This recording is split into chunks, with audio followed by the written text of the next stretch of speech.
And welcome to another edition of the 5-Star Podcast of Wrestling. I'm your host, Sean Meyers, joined by returning Justin Lowery. Tonight, we will talk about Justin's experience at AEW in Pittsburgh, as well as the big takeaways from Monday Night Raw and NXT. That's all to come on this episode of the 5-Star Podcast of Wrestling.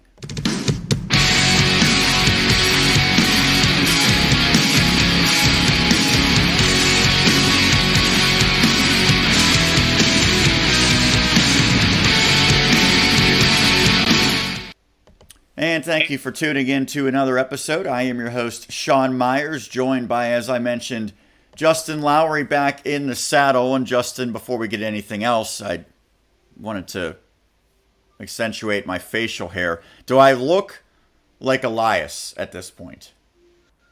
Maybe if you put on a little bit more weight and muscle and grow your hair a little longer. You're talking like maybe another 5 pounds or so? Yeah, maybe just two. Maybe just two. Okay.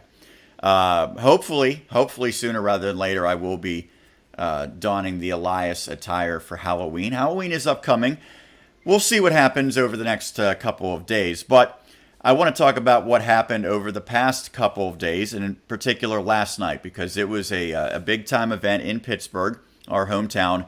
And Justin, you went to All Elite Wrestling with my roommate, John. I knew probably more friends that went last night than I have heard about going to a WWE show in years.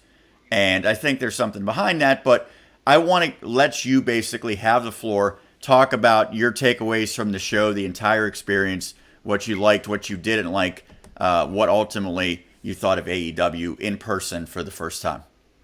I thought I had a blast. I thought it was fun. As you said, I went with your roommate, John.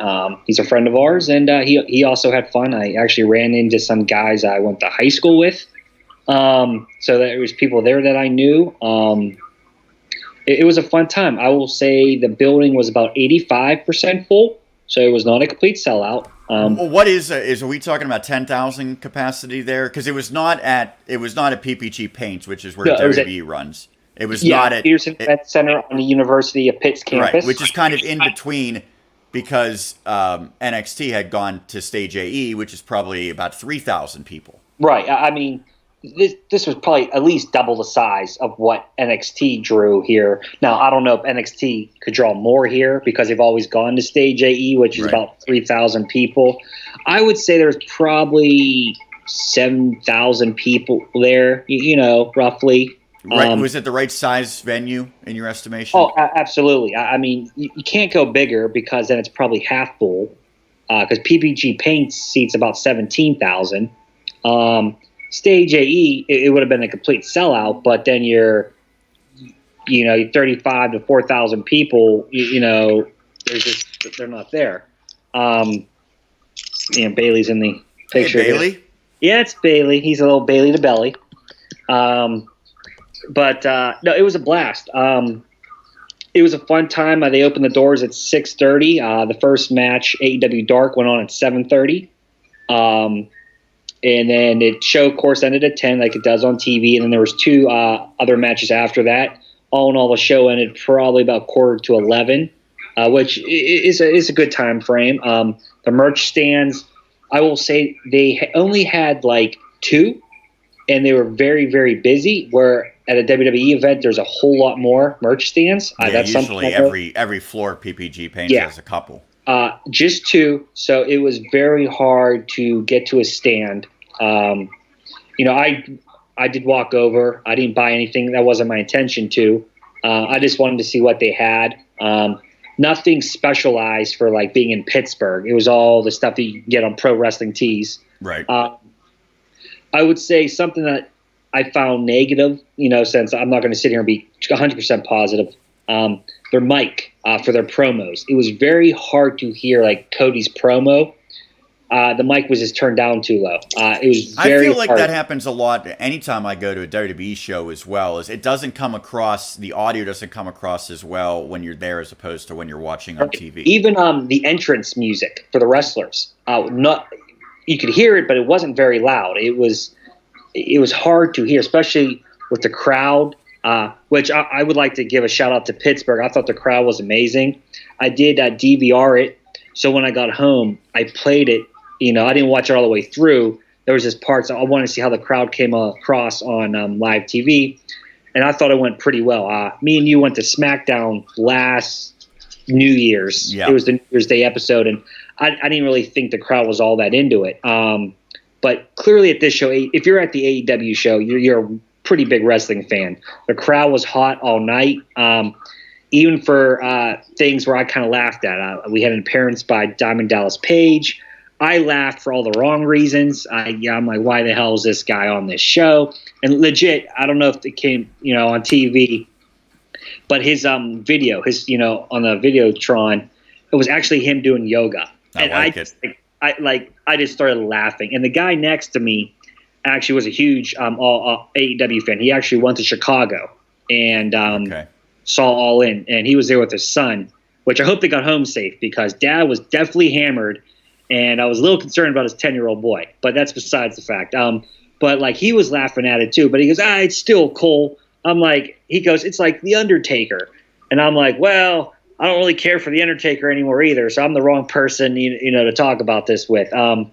But Jericho was actually right underneath where we were sitting in the, the box there. Right. Which kind of sucked for us because that whole interaction with Jericho we could not see because of where we were sitting. Did you see that a Dippin' Dots stand was involved? Yes, the only Dippin' Dots stand. I know you're a big fan of Dippin' Dots. I am. And I actually thought that was pretty comical. Jericho's hilarious. When he dropped the line of, who wears a scarf? The whole crowd laughed. I mean, Jericho's amazing.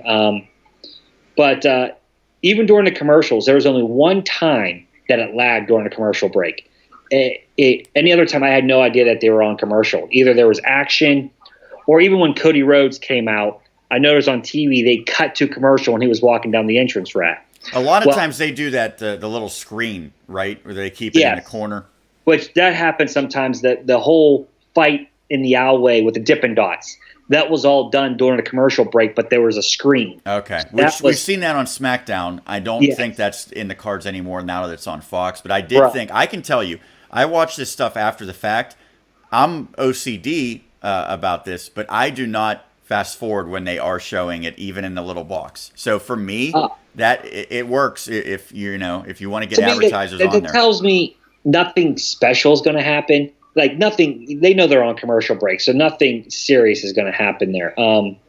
But yeah, it was a good time had by all. I think we got there about 6 o'clock, and there was already tons of people lined up waiting to get in. It was fun. The crowd, like I said, was into it. It was highly enjoyable. Well, let me ask you a couple questions off of that. First off, you had mentioned we went to SmackDown, and I know that was sort of a special occasion for you because I think it was you were off the next day, I believe. Yes.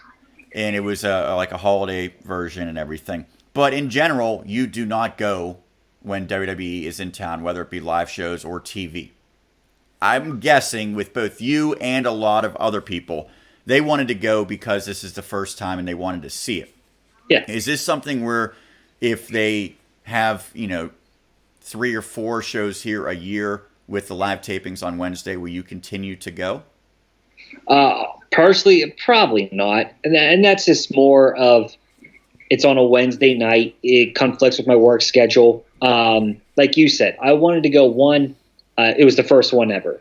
2, there was guys on this card that I've never seen wrestle live, and I wanted to see, like Kenny Omega. I've never got to see him wrestle live. So there was a reason for me to go. The guy I've pretty much seen all those guys more than once. So I don't feel like I need to go there. But for me, this felt like it was special. And I'm not saying I won't ever go again, but if it's just for a regular episode of Dynamite, we'll see. Maybe in a year or 2, if they're putting out a great product, I might be more inclined to go like, hey, man, I need to go. Or if it's just so-so, I'm not going to waste my money and go. Now, if they come here with a pay-per-view on a Saturday night, especially on a Saturday night, I don't work on Sundays, I'd probably be more inclined to go buy a ticket. Let me draw comparisons, and I want your take on this. You've been to NXT shows, which were just live events. you've also been to WB pay-per-views and various television and live events over the years. I know it's been a while, but you went to Royal Rumble a handful of years ago, the infamous Royal Rumble. You mentioned the fans, but as far as the actual environment, the in-ring product, everything that you saw, what was the biggest positive that AEW had, and what was the biggest drawback as opposed to something that WWE has done better? Well, I mean, for me, the positive, I really enjoyed the wrestling. I actually thought every match was really enjoyable except for the last two. The main event being one of them, and I think we'll talk about that here soon. The other one was the women's match, which I think everybody knows. Pittsburgh, right? Yeah. The women's division isn't all that good in AEW. Is that going to change? I think it can. The problem is WWE has so many great female wrestlers just signed up. The pool isn't as big as male wrestlers out there, and they're hurting a sign. Britt Baker, to me, she's okay. She's average. They treat her like a big star, and I get that they don't have much, but she was completely over. And she went to Pitt. It was on Pitt's campus, and she did come up with Steely McBean. So they were. No one in Pittsburgh likes that guy. Well, that's true. He's he's a punchline. Right. But I will say, man, Steely got one hell of a pop, and just like DDP. Yes. By the way, Pittsburgh is actually Punxsutawney, but yeah, she's from Punxsutawney, but you can kind of fudge that a little bit, right? But she went to dental school at Pitt, and as you know, we've seen her many times wrestling in IWC here locally, right? And I know Wardlow had a video last night too. Yes, and actually, the crowd, I was impressed. I think pretty much everyone knew who he was because he got major cheers in the arena during that. Well, and I don't want to get on too much of a tangent, but isn't that kind of what AEW, or to a lesser extent NXT fans do? They pop for people that they maybe haven't even seen because they always give that company the benefit of the doubt, whereas the main roster, WWE, because of their past mistakes, you're just like, how are they going to mess this up, right? I think NXT, when NXT does takeovers and they show someone in the crowd, that person always gets a huge pop, even if it's like, but a lot of the fans might know, but others don't, and they still, it's excited because everyone else is clapping, and I read about this guy one time. I'm sure there's some, but I would assume people that are at an AEW wrestling show, especially right now, I would say at least 80% probably did know who he was because they've probably gone to indie shows. Right. Where WWE has a lot of more mainstream fans. I don't consider AEW mainstream. Right. Again, I think it's NXT. I see so many similarities. Oh, I agree. I absolutely agree. I mean, this right now is definitely NXT on a bigger scale. I mean, right now NXT is at Full Sail, blah blah blah blah blah blah. But a presentation is pretty well. I mean, their runway and everything was nice. The lighting, I like the lighting. Like NXT, it's dark during their matches, unlike Raw or SmackDown. Meaning the audience. Yeah, the lights dim down. Universe. Yeah. It's dimmed down. I honestly, I have no complaints. Like I told you, my one complaint was the volume on the mics were a little too low for my liking. It was hard to hear. But other than that, that's really it. It might not be the only complaint because I want to talk about the main event. And that's the only thing I saw. I was working. I got home at 9:45, and I was like, you know what? I got to make some food. I'm going to throw it on while I'm waiting, to eat. And I saw Jon Moxley against Pac, which I still don't know how his name's pronounced. Is it Pac or Pac? Because I swear Jim Ross changed it like 4 times during the match. He probably did. I mean, I say Pac, but that's what I go by. Right? Tupac, X-Pac, yeah, whatever. I think Pac. Okay. The former Neville. And I'm a huge fan. I've always been a huge fan of him. Yeah. I know he has some probably issues backstage. Moxley, Ambrose at the end did not entertain me at all. With the Shield, I thought he was good. So I was like, you know what? These are two guys that I've seen most of their careers. I'm going to, watch this match. And I thought it was an okay match. But they had this stipulation, and they were counting down to it. There is a TV time limit. And this was a very old school type of thing. I remember matches, 20-minute time limit, so on. And it kind of just went away in, like the mid-90s. WWE just stopped, WWF at the time just stopped doing it. And I don't know if WCW carried it on all the way until they went under, but I know that, it seemed like it was a thing in the past. Too. Yeah. So part of me thinks it's cool because it creates this sense of reality. Like, okay, we're not going to say that this is going to come to a tidy conclusion right before 10 o'clock every week because that's very fake. Right. Real sports don't do that. You don't know exactly. A football game's not going to exactly end at 4 o'clock on Sunday. However, everyone that's watching wrestling has to realize it's entertainment and a show. To me, I wouldn't want a sitcom not ending because they want to, you always wrap everything up just in time. And to me, I'm fine with wrestling doing that as well. I would rather get a conclusion, even if it's a DQ or something, than a draw. My belief is they did this to establish that it could happen, and they probably won't use it very often, but it's always in the back of your mind that it could happen. But I just don't think it's necessary because we all know it's pro wrestling. Yeah, the crowd booed when it happened. I don't know if they were booing because they hated it or they were booing because, draw, boo, that sucks. I think they popped more towards the end because it could have ran to a draw and they didn't want to see that. Right. I mean, this is the second draw in AEW history. So, they use it sparingly. And if they're going to do what was the other one? Darby Allin and Cody Rhodes on a pay-per-view. Okay, but that was not at the very end of a TV show. So it was a little different scenario. 20-minute right. draw. Which this one I think was probably about maybe 12 or 13 minute long match. Yeah. I didn't know how to take it. I really don't like matches that have non-finishes. Look, you said you wouldn't mind if it ended in DQ. Actually, I'd rather have a draw than a DQ because that's what WWE would do. So if they want to be different, like, okay, we're not going to have matches end in a DQ like that because that's what people complain that WWE does. What they don't do is draw, so we're going to be different. It helps but carry it seems like if you know that there could be a draw, you just don't want to see that scenario play out. DQs are kind of like surprises. Right. Type, you know what I mean? I would say the negative of a draw is nothing gets resolved. You're left like disappointed. The positive though is that is a better way to carry on a feud instead of like, oh, somebody trades, wins 50-50. Okay, right. Look, it went to a draw. It easily sets up a rematch. Hey, we're going to go again because so I think I like that aspect of it, but I do feel disappointed that nothing got resolved. But then for the fans that were there after they went off the air, there was some fun that was had. Adam Hangman Page, he came out. They did some stuff.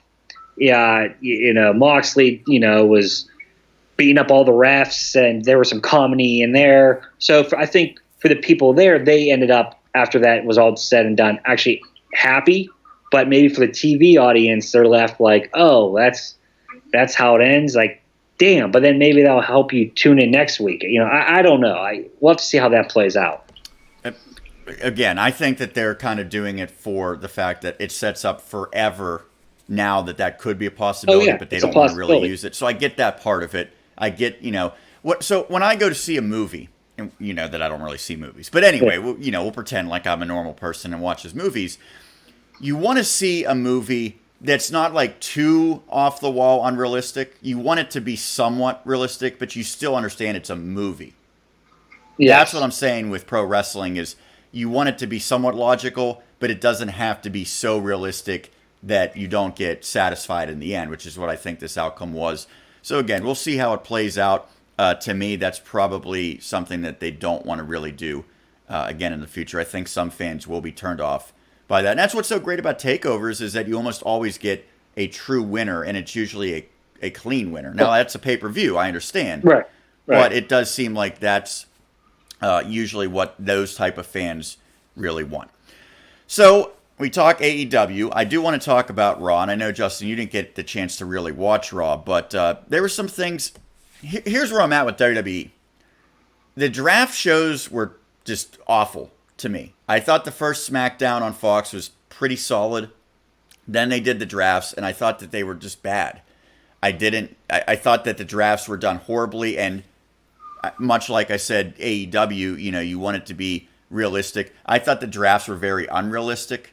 Like, it didn't make any sense. There was, like, fake celebrations in the War Room and stuff, and we didn't really talk about it, but I just thought it could have really, for the first time, made it like a sporting event as opposed to professional wrestling, and they didn't. They just did what they've always done. They just didn't have Stephanie and Shane or Vince and Ric Flair like years past. They had Fox and USA, which was even worse. Yeah.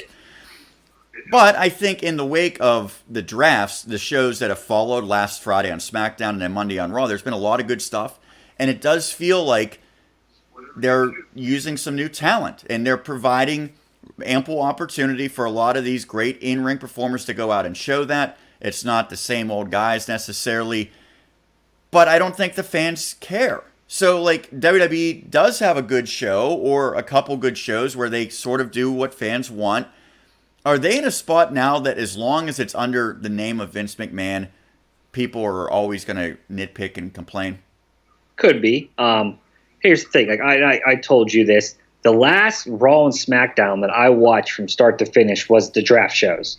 And they were so bad and laughable to me. I go, why in the hell am I watching this? And even the draft and who got drafted in what round, to me, did not make sense. No, that was honestly terrible. I really wish they ran it like real sports teams and you can make trades and stuff, but it has to make sense. Right, like, you got to do it in logic. I understand wrestling, sometimes logic has to go out the window. But if you're trying, especially SmackDown now with Fox, they're trying to base it more realistic sports-wise. And they tried doing that with the draft rooms, and that actually made it look more hokey to me. I thought they were awful. I haven't been interested in a Vince McMahon-led wrestling Raw and SmackDown in quite some time. And I think people just assume now it's just going to be bad. And they would have to put on probably like 5 or 6 good Raws in a row to maybe turn the tide. Like 1 or 2 shows. If you have one good week and then another good week, but then you come back with 2 bad weeks, right, that's not going to solve your problem. Which is what I do think happens too often. Right. And also, as I saw the ratings came out today for AEW and NXT, both lost audiences again. Is AEW under 1 million now? Yes, just slightly under. And then NXT fell under 700,000. And I know we sort of talked about this. I don't understand how the rating for NXT works because, like, what's the motivation to watch it if you have the network? Right. You can just watch it the next day like you normally would do. So how many people are watching it on the network and not watching it? But we'll never know. AEW, to that point, it's re-aired like 5 times, right? Right. I mean, it's re-aired right after, and it's re-aired on It was not this week, as far as I could tell, because I kept it on, and it was another show right afterwards. It came back on at midnight, though. And then like 2 weeks ago, it was on TNT and True TV. It's just different things. But what I was trying to get to at that point is wrestling in general, nobody's watching. Nobody is freaking watching. People are now happy if Raw gets 2.5 million people to watch. Oh, well, that's a good week. That was laughable 15 years ago, 10 years ago. No, wrestling right now is at a very, very low point. At a point it hasn't been this low probably since the early 90s, 93, 94, right. 95. And Fox can't be happy, I'm sure, with the numbers dwindling for SmackDown. Right, and SmackDown has gone down in numbers every single week since it's been on Fox. And now this Friday, they're going to be on FS1 because of the World Series, so I expect viewership to even be lower. Yes. Although that's not that big of a deal because you go back to Fox right after that. It's 1 week. Do people end up coming back? You know what I mean? Like, there's people that I think might just put it on and put it on. The first time they go to put it on and it's not there, they'll just forget about it. Because there might be 2 to 3 million actual wrestling fans in the United States that legitimately watch week in and week out. From what if I look at the ratings, wrestling's in poor shape right now. I think it's funny. I think the mainstream wrestling, like WWE and stuff, it's struggling mightily, where the indies is actually doing very well right now. It's kind of interesting. The lower end promotions are seeing a boom because I think people are looking for a different outlet for their wrestling than just WWE. But to your point, AEW isn't exactly dominating the ratings either. I mean, it was a very high number at first, and now it's coming back down to something. Which I expected. People are going to tune in to see something new. They're either going to stick with it or not. Clearly, people are leaving. And it's not like they're jumping up. Do you expect it to get steadily increasing at some point relatively soon? At some point, and I expected with NXT too. It's going to peak at the very first or 2 weeks. Then it's going to drop. And then you need it to stabilize. And then you might see it stabilize for a couple months. And then you hope to see it jump back up and improve. The question is, like, it's not like those people who were watching AEW went and watched NXT because they also dropped. So that's just people that's not watching wrestling last night. Right. So what does that tell you? It's very interesting and intriguing to me. Well, Raw kicked off with the Nature Boy Ric Flair, and there's a lot to take in here. One, people are saying, is he drunk? I don't think he was drunk, but he's just he's sort of like loopy at this point, right? I mean, it's Ric Flair. He's always sort of out there with his promos and stuff, but he really didn't sound good. And he's one of those guys that, you don't know what he's going to say. So is that something that makes you want to tune in because you don't know where it's going to go? Or would you rather, part of me is like, oh, I'm a little nervous. He's going to do something he shouldn't. Here's the deal. It makes you want to tune in, but as you're watching it, you feel uncomfortable watching it. It's like staring at a car crash. When you drive past, you don't want to look, but you're going to look. He's up there. He's a little senile. I think he gets so into it. He's happy that he's out there. Well, Meltzer said, have you ever seen WWE superstars look this happy? And the answer is no. But I don't know. I don't know that that's a great thing that Ric Flair is happy to be out there, because there's a lot of people that would be happy to be out there. That doesn't mean. Yeah, I also enjoy he's going off on his own, because I get to see Vince backstage dying, not knowing what's going to come out of Flair's mouth, and then seeing other guys that are in the ring with him that try to bring him back on key, and he's just screw it, no. So Ric Flair and Hulk Hogan, they're building this up, and again, the Saudi Arabia show Crown Jewel seems to be taking the majority of the focus. But Ric Flair introduced the final member of his team, which, could you name anyone on his team? Ric Flair? Let's see. He's supposed to be the heel guy, right? Yes, so, which I don't know why, against Hogan. I don't know. Randy Orton's the captain. Yes. Then after that, I have no idea. He has Corbin. You remember Corbin was out there laughing with him. Okay, I try to block Corbin from my mind, but okay. Well, so Drew McIntyre is now on the team, and he had his return of sorts. McIntyre and Ricochet had a match, and this is where I think Raw doesn't get enough credit, because, there's a lot of garbage on Raw. But, the match that they had, I think you could put up there with just about any match that was on TV this week, including AEW and NXT. It was a terrific match. And the other thing is, Justin, you could, make your arguments, but for Drew McIntyre, it's even more impressive, because that's a guy that's bigger than just about anyone physically in his other two promotions. He's a monster. So they have a terrific match, and the fans, I think, were into it. Maybe not right off the bat, because McIntyre's a guy that, quite frankly, as good as he is, doesn't usually get a great reaction. So Ricochet and McIntyre have this match. And then later in the night, you have Seth Rollins against Humberto Carrillo. What do you know about him? That he looked like a friggin' Power Ranger. Yes. Staring at the TV. Have you seen him wrestle before? Honestly, I have not. He wrestled in NXT for 2 or 3 matches on TV. Then he went to 205 Live, and he was there for about 6 months. He got drafted very early in the draft Yes. to Raw, and now it seems like they're going to try to give him a little push. I really like this concept of like a young upstart going against a very established guy. In this case, it was sort of weird though, because like we're supposed to cheer for Rollins, and people don't even know who Humberto Carrillo is, so it didn't get great reaction. But it was another great match. So, and the rumor is now people are pretty high on Humberto, including potentially Vince McMahon. And I know Vince for a long time has wanted Hispanic superstars. He's really struggled to find after Rey Mysterio left the first time. Yeah. So you have these two great matches. Why aren't people more excited about this stuff on Raw? And to your point, why isn't that something that you would want to tune into? I'm not saying you're wrong. I'm just saying this is like what people are asking for. And when Raw gives it, they don't care. And I feel like that has to drive Vince crazy. I think I can speak to myself, right? For Right. myself. That's what I'm going to do. I'm like a little jaded with the product. So Not for with me, the guys, though.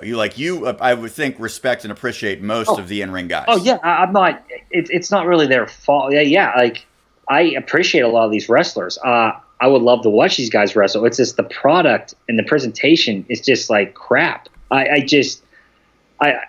feel for some of these guys. Like I feel like this guy could be used so much better. This guy deserves better. And I'm at to the point where like anything that Vince or Stephanie say or do, I just like hate. And I told you this yesterday. Like I don't know, the stuff that Rollins says on Twitter and in his interviews and stuff.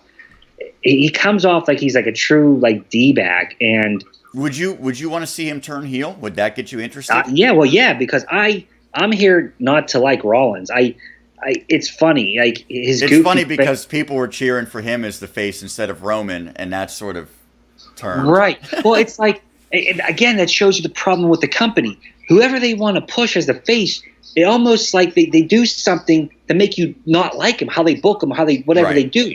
It's not the wrestler's fault. It ends up being how they go about it, and then next thing you know, like you just want to hate the guy. Like I agree in most regards. I do think Kofi Kingston's the exception. I think fans started to turn on him, but I thought WWE booked him terrifically. They didn't really make him uncool or change what he was about. I thought that they did a really good job with him.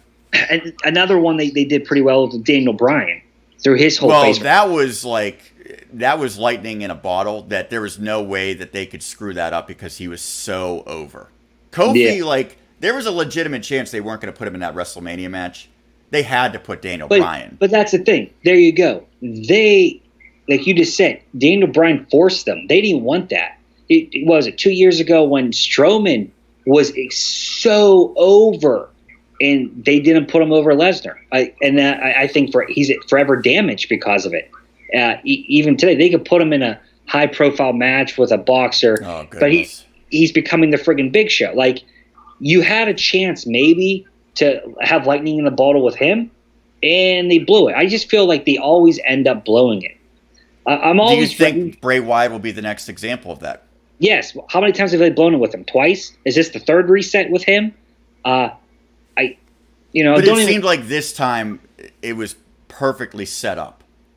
And then he gets the no finish that you enjoy in the cell, and then the Firefly Funhouse is destroyed. Now, the good news is, I don't know if you saw this, it's coming back on SmackDown this Friday.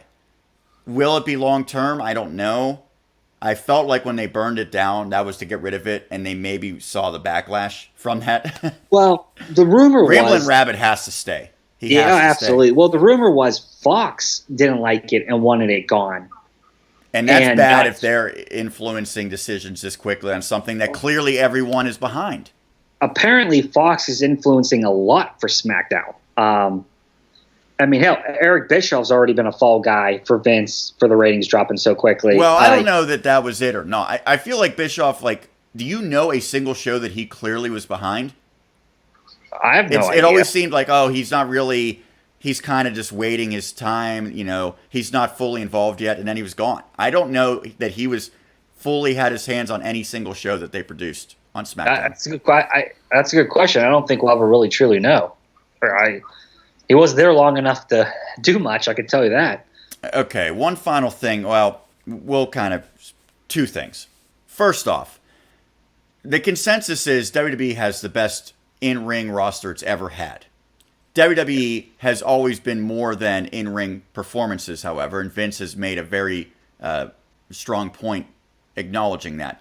He wants to create superstars, larger than life. And you mentioned John Cena, maybe Roman Reigns. Those were really the only examples in recent memory. And they haven't, the other guys are just good wrestlers. They're not larger than life characters. Is Kevin Owens capable of being that guy? No.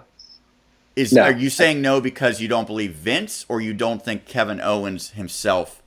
To me, he's the closest thing to maybe like CM Punk, who I think was pretty darn close to being a mainstream star when he was at his peak. I see a lot of CM Punk and Kevin Owens, and he came back at the main event of Raw.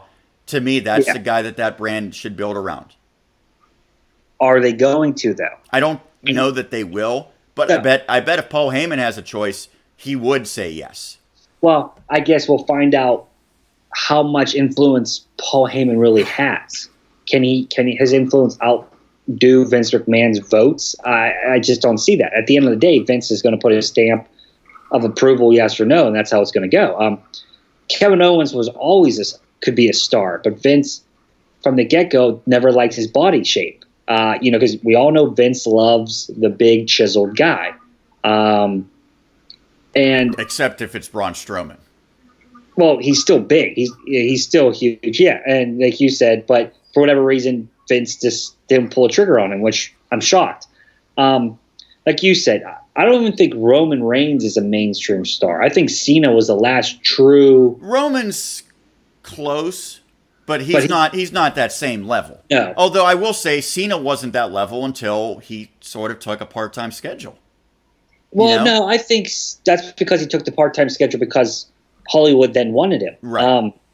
I think Cena, from 2007, 8 maybe on was that guy, was that star. They don't have a guy now that can lead this company, into anything, whether it's Roman and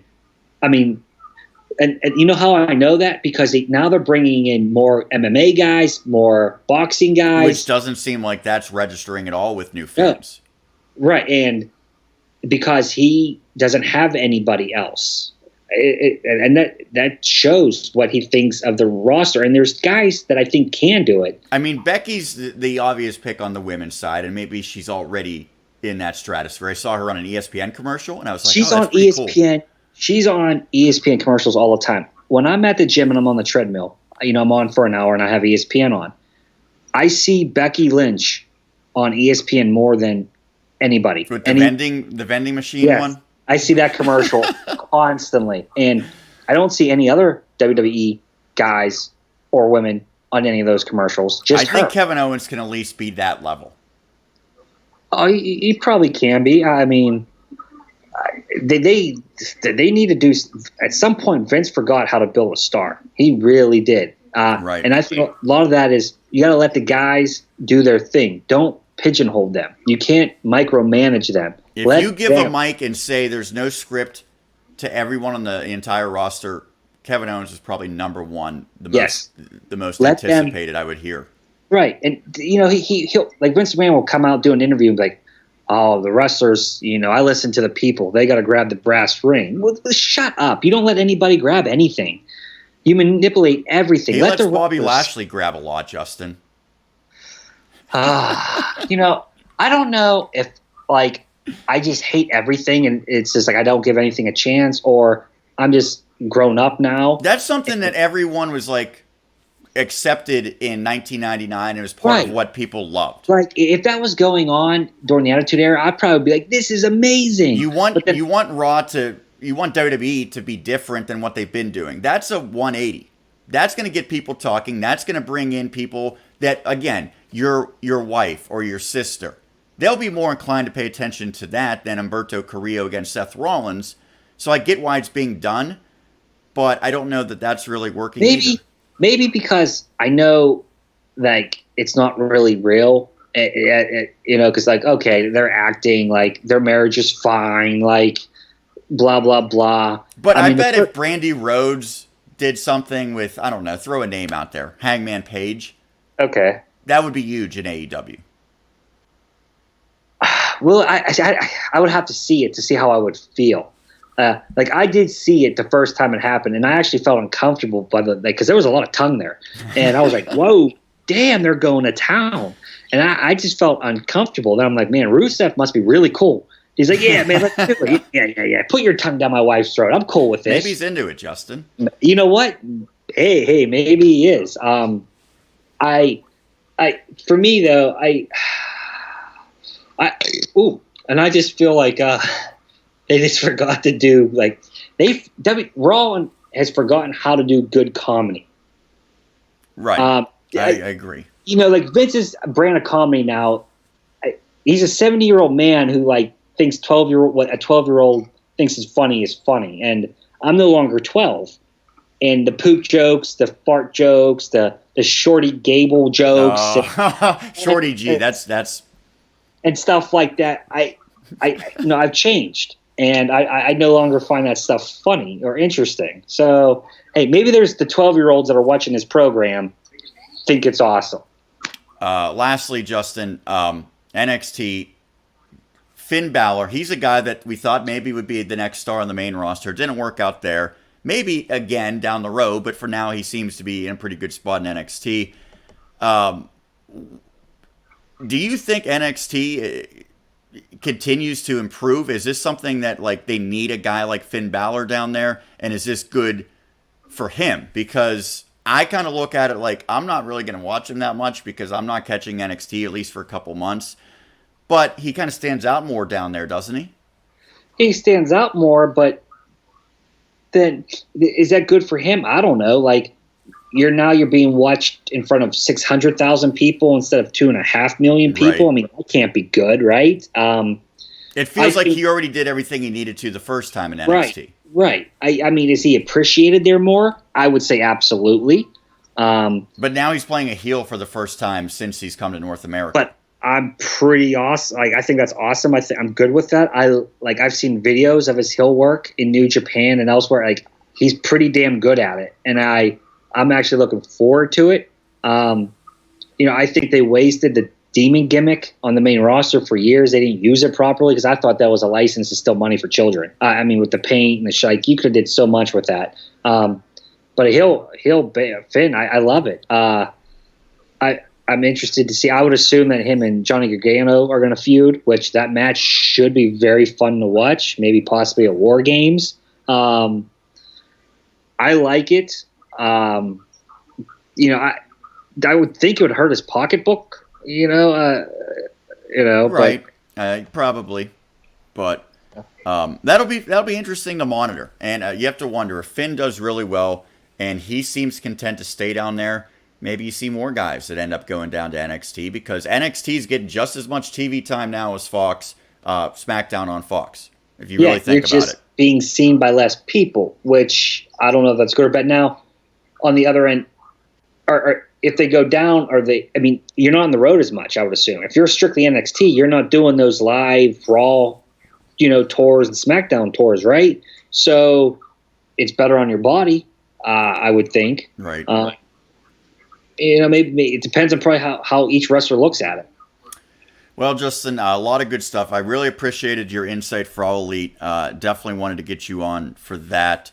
And it's been a tough couple of months for both of us, but the goal is hopefully things will calm down a little bit. We'll be able to get back and do this on a regular basis. And who knows, we talked about maybe doing the show on Saturdays at some points in the future so we can get the entire week with Raw, with the Wednesday Night Wars, with Friday Night SmackDown as well. So we'll see. We're going to try to be flexible and keep doing this as much as possible in the weeks and months to come.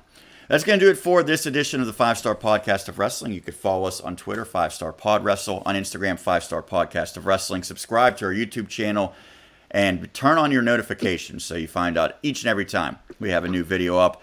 But we'll catch you again next week. It'll be right here on the 5-Star Podcast of Wrestling.